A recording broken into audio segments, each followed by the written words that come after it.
Nunca te lleves nada de un panteón.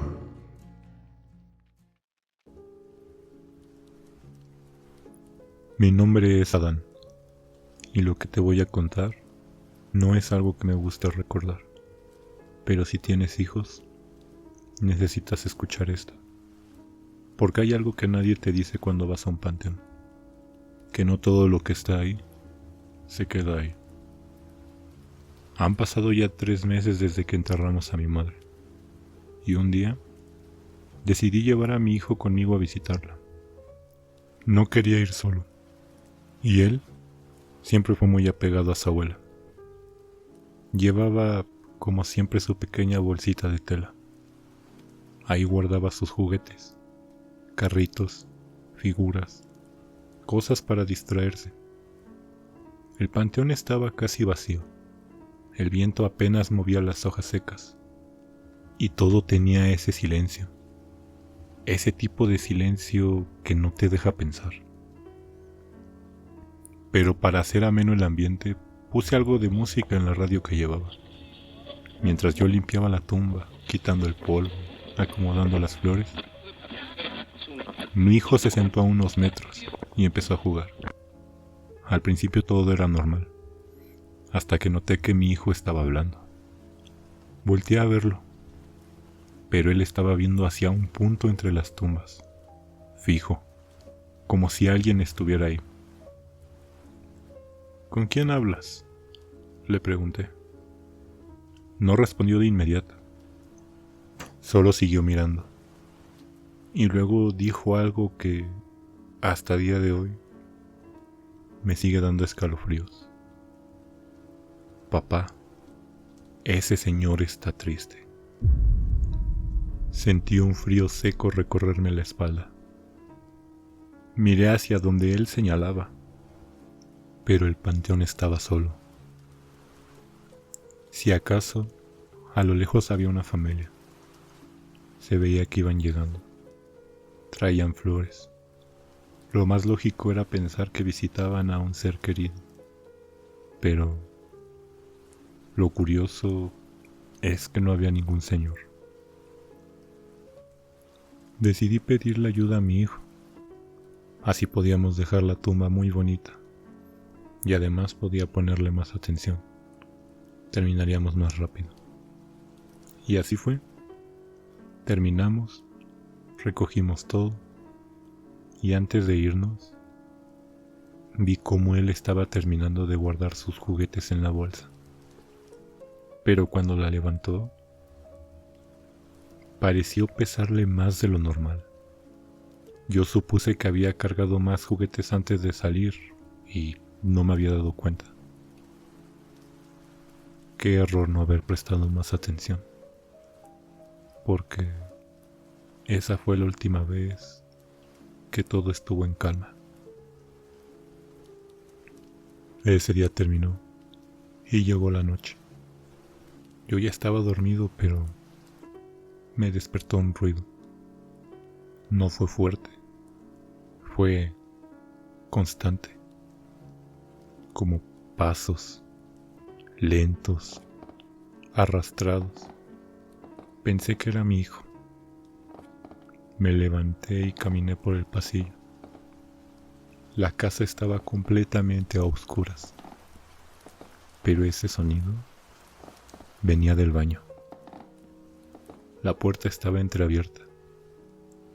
La empujé despacio y entré. No había nadie. Suspiré aliviado.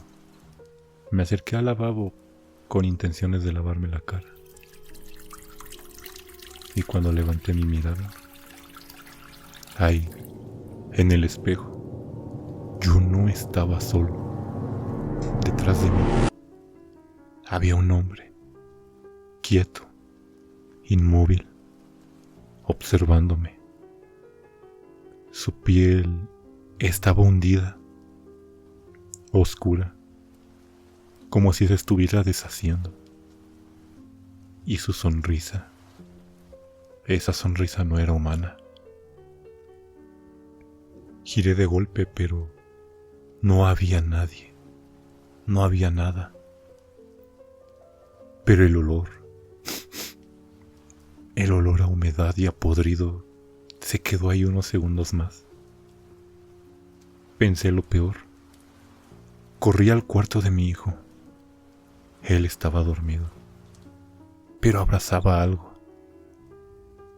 En ese momento yo solo supuse que era un juguete o algún peluche. No lo vi bien. Todo el día estuve pensando en eso. Tal vez yo ya estaba muy cansado. Tal vez solo fue una pesadilla. Pero algo en mí decía que no. Yo no quería que llegara la noche. Pero no es algo que se pueda evitar, ¿verdad? No quería dormir tampoco. Pero el cuerpo no perdona. Esa noche me despertó la voz de mi hijo. Estaba hablando dormido, pero casi gritando. Decía no, no quiero, déjame. Fui deprisa a su cuarto. La luz estaba apagada, pero la habitación se iluminaba tenuemente, esto por la luz de la luna que entraba por la ventana. Entonces lo vi. Algo al pie de la cama. No tenía una forma clara. Era oscuro, alargado, y estaba jalando a mi hijo de los pies. Mi hijo se deslizaba lentamente hacia la orilla de la cama. Encendí la luz y esa cosa solo desapareció. No había nada ni nadie, pero mi hijo tenía marcas. Tenía los tobillos marcados, como si alguien lo hubiera sujetado con mucha fuerza. Yo estaba desesperado, no sabía qué hacer. Decidí quedarme en la habitación de mi hijo y dormir al lado suyo. Aunque intenté estar alerta, el sueño me venció. Pero no pude durar así toda la madrugada. El olor a humo me despertó. Abrí los ojos y el aire estaba pesado, caliente. Mi hijo no estaba en la cama. Salí de la habitación rápido y pude ver desde el pasillo que había una luz que salía de la cocina, pero no era luz de un foco. Era una luz que se movía y ahí lo entendí. Era fuego. Corrí a la cocina y lo vi. El fuego provenía de mi mesa de madera. Las orillas de la mesa estaban prendidas en fuego. Pero en el centro de la mesa había un muñeco. Era pequeño, como de 10 centímetros. Estaba hecho de cera y tenía ropa. Pero lo más llamativo era que tenía clavos. Clavos por todo el cuerpo.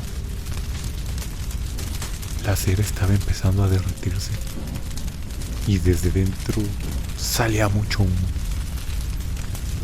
Mi atención había sido robada por la mesa, el fuego y el muñeco, y no lo había notado. Pero en una esquina de la cocina, mirando hacia la mesa fijamente, estaba mi hijo. Él estaba paralizado, mirándome. Reaccioné y como pude, tomé agua de lavamanos y apagué el incendio. Tomé a mi hijo y salí de mi propio hogar. Ya no se sentía seguro. Ya no sabía qué pasaba. Tomé mi auto y me dirigí a la casa de mi hermana. No pude avisarle. Salí sin pensar en nada. Llegando, ella estaba muy sacada de onda, pues era de madrugada. Ella siempre ha sido muy religiosa y creyente de que si existe el bien, también tiene que existir el mal. me recomendó ir con una bruja. Yo dudé, pero ya no tenía otra opción. No lo pensé más. En cuanto amaneció, junto con mi hijo, fui a buscar a esa mujer. Mi hermana me dijo que a quien buscaba se llamaba Rocío. Doña Rocío. Llegué a la dirección que me dio mi hermana. La casa se veía algo descuidada, pero no lo suficiente para pensar que estaba abandonada. Toqué a la puerta. Después de unos segundos, la puerta se abrió. Lo suficiente para poder ver que quien abrió era una mujer. Se veía como de unos 60 años. Vestía un mandil por encima de esa ropa que se suele usar en los pueblos. Ella era chaparrita, o al menos eso parecía, ya que por la edad se veía que estaba algo encorvada y su cabello era totalmente blanco. No tenía ni un solo cabello de otro color. Entonces le pregunté: disculpe, madre, ¿usted es Rocío? Ella me miró, pero antes de contestar, volteó a ver a mi hijo. Ni siquiera tuve que explicarle mucho. Puso una mueca de tristeza y negó con la cabeza. Pasen. Tu hermana me dijo que iban a venir. No supe qué pensar. Entramos en aquella casa. En específico, fuimos a una habitación donde las paredes eran amarillentas, sucias, agrietadas, como si el tiempo se hubiera quedado atrapado ahí por décadas. Había manchas oscuras que subían desde el suelo, como humedad o algo peor. Colgaban varias canastas de mimbre, algunas torcidas, otras rotas, balanceándose apenas, aunque no había viento.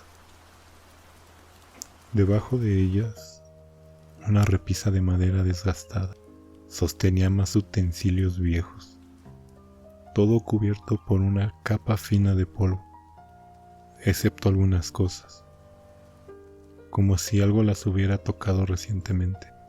En el centro, una mesa pequeña, mal colocada, inestable. Yo apenas estaba terminando de observar, cuando la señora dijo: ¿A ustedes se les pegó algo del panteón? Pude sentir cómo se me helaba el cuerpo. Lo más seguro es que tu hijo agarró algo pensando que era un juguete, pero no, era un trabajo de brujería. La señora me explicó que ese trabajo, eso que nos acosaba, era para hacerle daño a alguien. Pero al llevárselo, mi hijo tomó su lugar. Me explicó que si quería deshacerme de eso que nos atormentaba, teníamos que regresar ese trabajo al panteón. Y después, solo así, ella podría hacernos una limpia y darnos unas protecciones para que aquello no volviera. No quise posponerlo, no podía posponerlo. Así que en cuanto salimos de la casa de doña Rocío, fuimos a mi casa, por el muñeco, y tomé rumbo directo al panteón. Pero, aunque era de día, el panteón se sentía diferente a como siempre se sintió. Más frío, más oscuro. Mi hijo me dijo que no quería entrar, pero no teníamos más opción. Tomé su mano y le pedí que fuera fuerte y que por favor me llevara exactamente a donde tomó eso. El camino se sintió tan largo. No había mucha gente en el panteón. Se sentía una presión en el pecho. Pero al fin llegamos. Saqué el muñeco. Me arrodillé. Y mientras lo acomodaba sobre la tierra, mi hijo me abrazó. Se tapó la cara con mi cuerpo y me dijo que el señor triste estaba ahí. Yo no veía nada. Solo me apuré. Me puse de pie de nuevo y lo cargué mientras él seguía abrazándome. Él seguía escondiéndose. Nos fuimos de ahí sin mirar atrás. Después volvimos a casa de doña Rocío. Nos hizo limpias a ambos. Usó hierbas e incienso. Nos dio unas pulseras y nos pidió que no nos las quitáramos jamás. Volvimos a casa y todo se detuvo. El ruido, el olor, todo. Pero desde entonces, cada vez que pasamos cerca de un panteón, mi hijo aprieta mi mano y susurra algo. Siempre me deja helado. Papá, el señor triste está ahí.